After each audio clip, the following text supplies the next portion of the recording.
আসসালামু আলাইকুম, সাত বাগানে স্বাগতম। দেখেন এটা হচ্ছে থাই 8 পেয়ারা।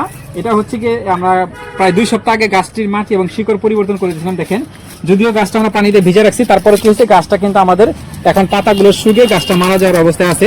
যদিও গাছটি এখন এই পাতাগুলো শুকনো আছে এবং গাছের মূল কাণ্ডগুলো দেখেন, এই মূল কাণ্ডটা যদি আমরা দেখি, মূল কাণ্ডটা কিন্তু একদম তাজা আছে। হ্যাঁ, একদম একদম একদম তাজা আছে, মূল কাণ্ডটা একদম তাজা আছে।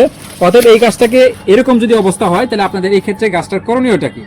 এখন যেহেতু এই গাছটাতে প্রচুর পিঁপড়া হয়েছিল শিকড় এবং মাটি চেঞ্জ করার পরে, কাটার পরে, তো এই পিঁপড়ার কারণে হয়তো এরকম হতে পারে, অথবা শিকড়টা ড্যামেজ হয়ে যেতে পারে। বিভিন্ন কারণে এই ধরনের প্রবলেম হতে পারে। যেহেতু পাতা হয়েছে, এখানে পটাশিয়ামের ঘাটতি হতে পারে, এই কারণে হতে পারে, যেহেতু পাতাগুলো সাইড দিয়ে এখন পুড়ে যাচ্ছিল।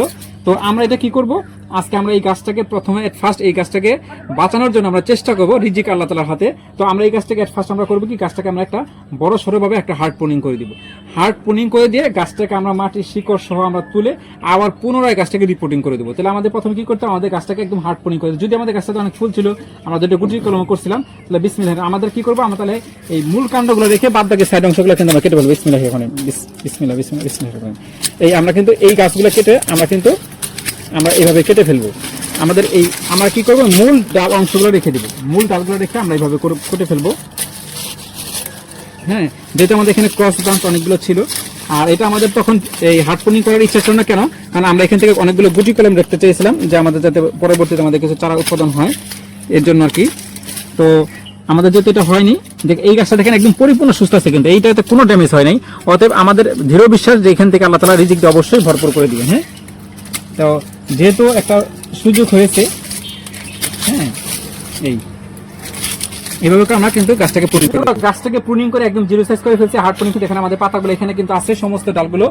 আর দেখেন আমাদের গাছটা কিন্তু এখন মনে হচ্ছে যে আমরা আসলে গাছটাতে কোনো প্রবলেমই ছিল না। গাছটার প্রত্যেকটা ডাল কিন্তু একদম শুকনো, একদম সুস্থ অবস্থায় আছে। অতএব আমরা এখান থেকে কি করবো, যেহেতু আমরা এখন পুরো গাছটাকে হার্ড পুনিং করে দিচ্ছি, আমরা প্রত্যেকটা কাটা অংশে কিন্তু আমরা এখন ছত্রাকনাশকের পেস্ট লাগিয়ে দিব। আর এখন মাটিগুলো আমরা যেহেতু গাছটাকে রিপিট করতে আমাদের মাটিগুলো উঠাই ফেলতে হবে, তাহলে আমরা কি করবো, সাইড দিয়ে আমরা এখন বিসমিল্লাহ বলে আমরা মাটিগুলো উঠাই ফেলবো। হ্যাঁ, যেহেতু আমার গাছে আমরা এখানে কয়েকদিন আগেই আমরা এখানেই দিচ্ছি। হ্যাঁ, এই আমরা এই মাটিগুলো আস্তে আস্তে করে আমরা এইভাবে উঠিয়ে ফেলবো এখন। হ্যাঁ, এই দেখেন এইভাবে করে মাটিগুলো আমরা উঠিয়ে রাখবো, দেন তারপর আমরা রিপোর্ট করে অন্য জায়গায় এটাকে আমরা স্থানান্তর